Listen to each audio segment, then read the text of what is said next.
How's it going, PC gamers? Bobby here once again from ironhammers.org, and today I've come to show you Auto Club Revolution, which is in closed beta. I just got into the beta yesterday. I've been playing a few little races today. It's a racing game, it's an MMO, it's a bit different. It's browser based for the menu system, a bit like Battlelog, how the menus are based in in your browser, and then when you want to actually launch a game, it boots up the actual game full screen, or you can set it to boot up Windows, you can set it however you like really. So there's two parts to this video. First will be the browser based part, which is all the menu stuff and the customization stuff and the pointsy stuff and where the money will be spent, because it is a free to play game with a point system which isn't active yet obviously because it's a closed beta still.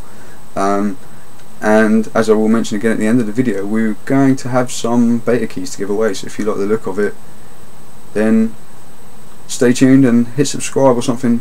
But the next bit is a bit slow, it's just the menus, and then after that you'll see the actual action and you'll see a actual race in my rather wonderful first car you get in the game, which isn't so wonderful. So take a look and enjoy.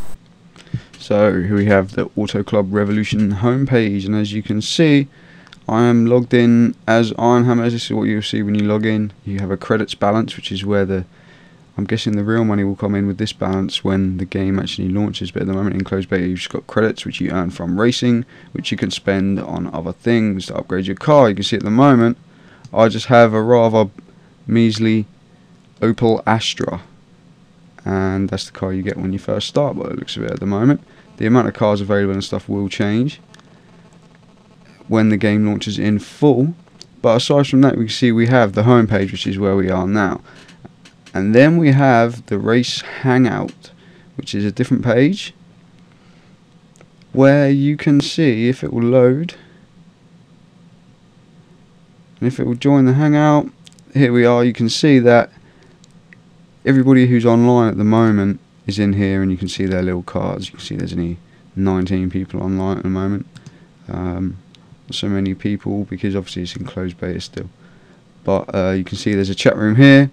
You can chat with people, you can see races that are taking place at the moment, you can create a race, you can pick a race to play in, and you can just click race now and you can join a race, you can create your own race, you can do time trials and things.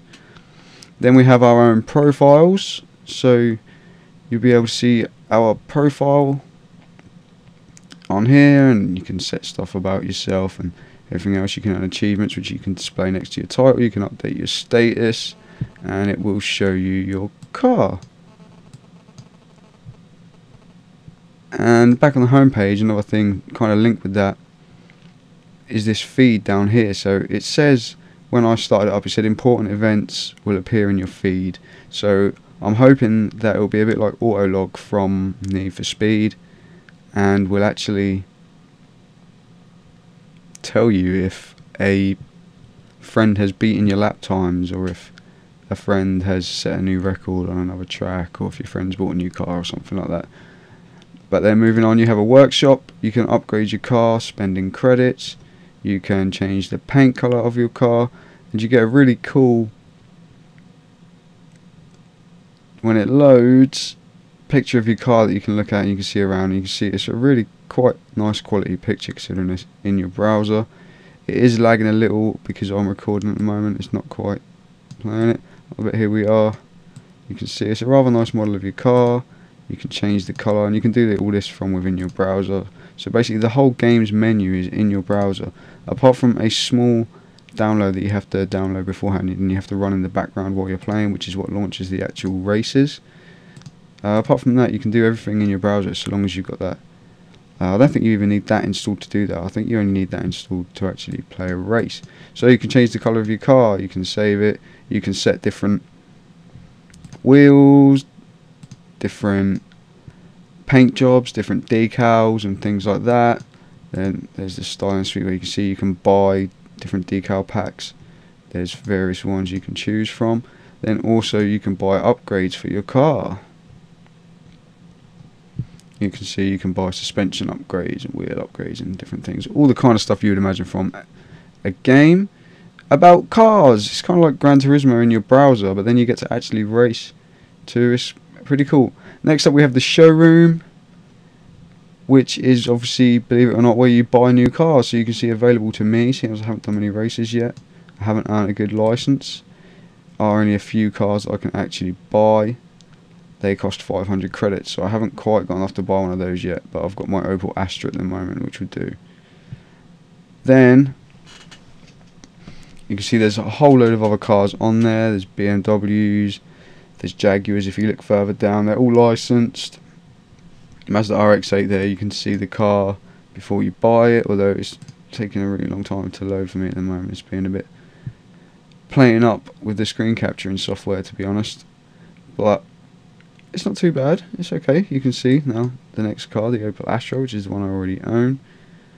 Then next up we have leaderboards. Obviously a big thing in the game is going to be buying cars, so that part is quite important, I guess. But then we have leaderboards of people who have done different races. You can sort it by worldwide, you can sort it by which track, you can sort it by which car they were using. You can see what other people with the same car as you have achieved and whether you're close to them and things like that, which is probably what I'll be doing before I start playing any multiplayer races, although I will try a few just to see how it works, and also just what the competition's like, and if people are having a good time, whether they're taking it a bit too seriously. I don't know.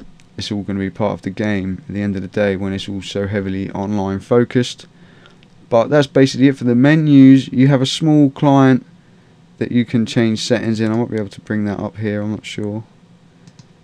Show you that very quickly. Configuration, you can see that there. You can change your settings. You can also set it to use a controller when you're actually racing. It recognised an Xbox 360 controller straight up and just pretty much worked. Didn't have to do any programming buttons and stuff. And then you're pretty much ready to get into a race. So I'm going to change my screen capture settings a bit and record one for you so you can see it in action in my Opel Astra.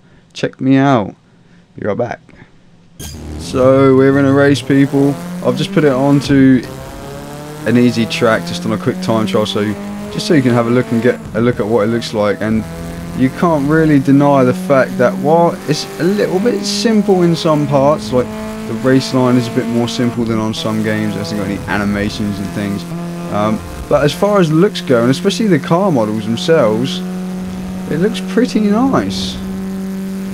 Can't argue with that at all. And it handles quite, it's very simulation based, shall I say. It feels very firm. I don't know if it's just this car, obviously it's not the best car in the game, it's the very first one you get, but when you try to take corners, especially on some of the more tricky tracks that you get after this one, and especially on this big corner that's down the bottom here, it can be a little bit tricky to turn properly. You have to really slow down to take the big turns, and I will immediately stop talking as I try and actually concentrate on driving, because as my girlfriend would say, I can't do two things at once without pretty much literally crashing into a wall.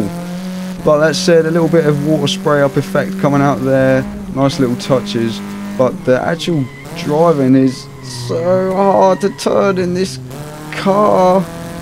There's just like no drifting or anything, like it's very simulation based, which is obviously what they're going for, and I probably should be driving slightly different style, or perhaps driving a different car, but once I get used to it I'm sure it'll be much better. My racing is terrible in this, and I've been playing a lot of Dirt 3 lately as well, so it is like completely different, and I don't know what I'm going to do when I earn some more credits, because if I buy an even faster car it's just going to be even more terrible. But I'm pretty much on the final straight now. I should be able to make it to the end without crashing, I hope.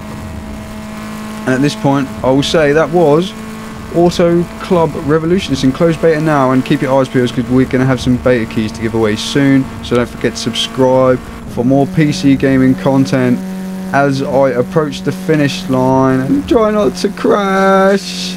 Nearly, it's getting a bit wobbly. There we are, guys. See you next time. Thank you for watching.